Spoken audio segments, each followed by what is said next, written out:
triste come il vino, più passa il tempo più migliora. Adesso do la parola al caro Franco Mulitano.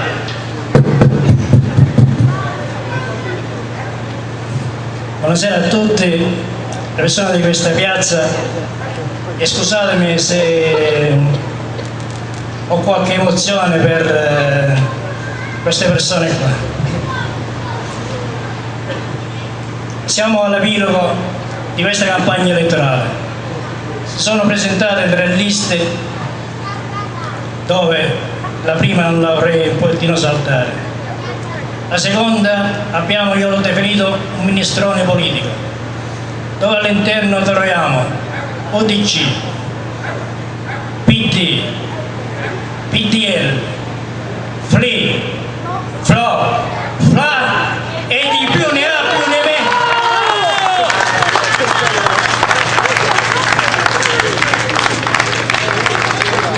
Si dice tutti uniti per Villafranca,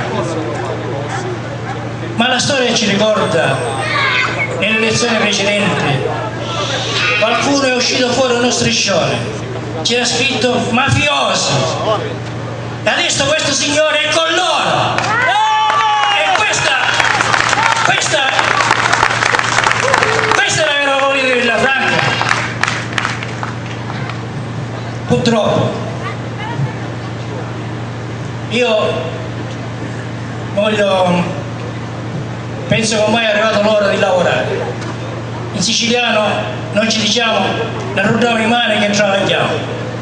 È arrivato il momento di fare questo, è arrivato il momento di pensare per i nostri figli, per il futuro dei nostri figli. Dobbiamo creare sviluppo e occupazione per loro. Questo è l'impegno che noi ci prendiamo, perché i nostri figli non hanno più lavoro, non hanno più un futuro. Ci sono tante altre cose che i miei amici ci hanno detto, molto importanti, dei passaggi salienti, sia sul territorio, sia per la protezione civile e sia sulla sicurezza. Sul sociale mi vorrei soffermare un pochettino, come ho sempre fatto, anche l'ho detto a Caruso, il problema dei diversamente abili. Persone che se noi magari non stiamo a contatto con loro, non ci rendiamo conto, ma chi effettivamente vive quotidianamente tutti i giorni con queste persone sa cosa vuol dire, sa le problematiche che ci sono. A Villafranca purtroppo non ci sono queste pareti architettoniche ancora lì dobbiamo sforare, non ci sono tanti scivoli nei marciapiedi per le carrozzelle, e questo è vergognoso, perché uno si deve ricordare da dove è entrato per poi uscire. Non ci sono degli autobus che possono portare idonei, che possono portare questi ragazzi diversamente abili. Tutti i ragazzi vanno in gita, quelle persone no, e questo è vergognoso.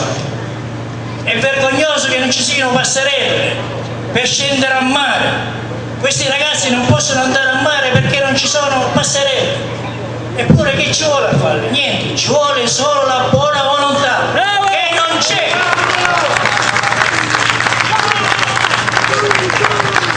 Comunque io vedo un futuro migliore per Villafranca, sperando che riesce a venire su opere su Villafranca per il bene di tutti. Io in questi giorni, siccome ho il cane e quindi lo esco tutti i giorni, per il borgo di Castello non ho mai visto le vie così pulite, non c'è un filo d'erba, ma bisogna aspettare 15 giorni per le elezioni per fare questo? Speriamo di no, speriamo mi sia sbagliato, ma io farò la fotografia un anno dopo e vedremo. Voglio concludere, grazie a tutti. Parola a Lucio Cimara.